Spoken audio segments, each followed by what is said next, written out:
صدر محترم، حضرات حکم اور معزز سامعین، السلام علیکم ورحمۃ اللہ وبرکاتہ۔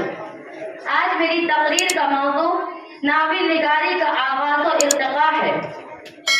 ہر لفظ میں چھپا ہے ایک جہاں کا راز، ہر لفظ میں چھپا ہے ایک جہاں کا راز، ناول کی ہر سطر میں ہے ایک نیا آغاز۔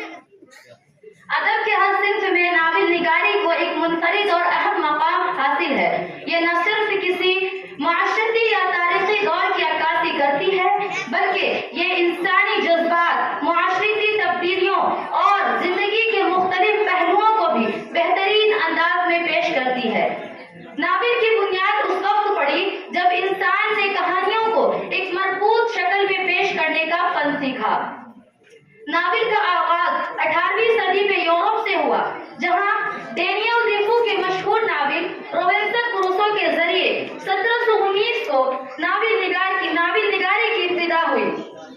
اس کے بعد ساموئل رچرڈسن اور ہنری فیلڈنگ جیسے مصنفین نے اس صنف کو مزید مضبوط بنیادوں پر استوار کیا۔ سامعین کرام، اردو ادب میں ناول نگاری کی شروعات سر سید احمد خان کی تحریک کے دوران ہوئی۔ ڈپٹی نذیر احمد کو اردو کے اولین ناول نگار کہا جاتا ہے، جن کا